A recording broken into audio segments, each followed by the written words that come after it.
This is me at 28, wishing I looked the way I did when I was 25. This is a pic of me at 25, wishing I looked the way I did at 20. This is a pic of me at 20, wishing I looked the way I did at 18. And this is a pic of me at 18, wishing I looked the way I did at 16. So you see the issue here. For as long as I can remember, I have been obsessed with my body, and very specifically my stomach. My stomach has always been the only part of my body that I've ever concerned myself with. And if I'm being honest, I've always disliked it. I contemplated the word hate, but that is a very strong claim and I don't want to put it out there. So how did I get here? Honestly, I'm not quite sure. But here are some things I know in my head. I know I'm not overweight or obese. I know I'm not considered, quote, fat, even by society's messed up standards. And I know that to a lot of people, I am considered slim. Despite those facts, I feel how I feel.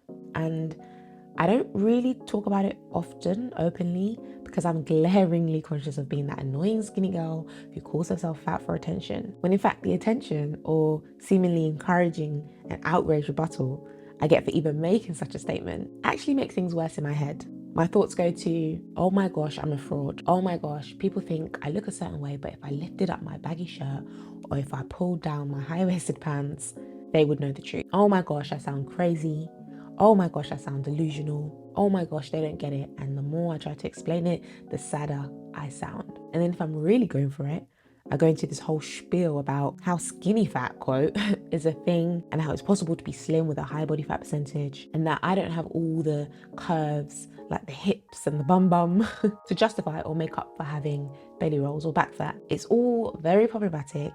It's all very harmful and very detrimental. And it's also a way that I would never in a million years talk to or about someone that I love. And it's never even the way that I look at other people, just myself. I understand the concept of body dysmorphia, and I understand the very common symptom whereby we're consumed with like an imagined or made up or very slight thing about our appearance. The joke part is that it's difficult to know when you have a distorted view of your body because what you see is what you see, even if what you see is distorted. And then circling back to the beginning of this video, it's only hindsight that will show you that you were mistaken. But at that point, it no longer matters because you're already distorting the present and the cycle continues. But it can't. It cannot. I can't live like this. How long will I continue to live in the past? Will I be 30, wishing I appreciated the body that I have today? Or 40, 50, 60, constantly looking back instead of enjoying the body that I have in the present? And regardless of what my body may or may not look like, why be consumed with that when there are literally millions of other more important, more enjoyable, more interesting things to fill my mind and my time with? Unfortunately, in the world we live in, women's bodies and beauty and aesthetics do make up a big chunk of space in almost every sphere. Rather than beauty simply just being, well, beautiful, a subjective thing that we get to enjoy however it comes to us, however we receive it, and wherever we find it, it's just become a tool used to create hierarchies, to push insecurities, and to make money. But circling back, it has to end somewhere. On a large scale, yes, but for me right now, just on a personal level. So what am I gonna do and why the hell am I telling you all of this? Well, I'm gonna go on a journey and I'm hoping that anyone who resonated with any part of this might choose to follow along. After analysing and processing and thinking through my deep-rooted issues, I've come up with specific focuses in 3 broad areas, and I'm going to be using them to trial sort of an experiment. The first area is food. I don't have a healthy relationship with food. I think about food way more than I need to. Wanting certain foods, feeling bad about eating certain things, restricting, binging, labeling food as good and bad, even though I know nothing about the nutrients. If you're in the UK, you may have seen a government law pass that now requires restaurants of a certain size to showcase calories on menus. I work for a restaurant brand, so we did a lot of work around this, and I was fortunate enough to work with influencers and experts in the food space that agreed that blanket calorie labeling isn't necessarily healthy and could actually be harmful to those with difficult relationships with food. This is exactly what I found for myself. So I can't even imagine what it looks like for someone with more severe eating issues. My solution is to be a food nerd. Not for the sake of eating clean, whatever that means, but just to understand what food actually is and how it fuels my body. My hope is that it will fix my negative obsession with food and replace it with a well-rounded understanding of ingredients, nutrition, what does what for different bodily functions. For example, what nutrients leave me feeling groggy or energized or happy?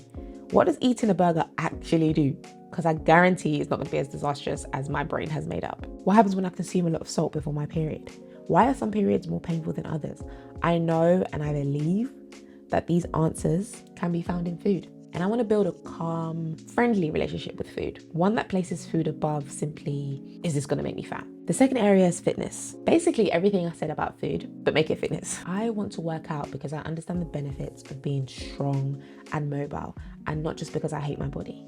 I want to be happy with whatever body emerges on the other side of this journey, rather than doing what I currently do, which is to focus only on whether my stomach is shrunk.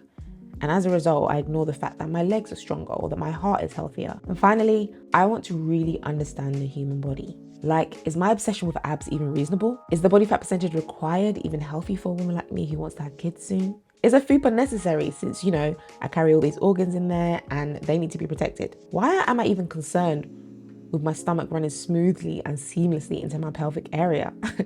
I need answers, people. And so the research must commence. I'm also making this a very specific prayer point because I know for a fact God isn't looking at me thinking, I love you, my child. I died for you.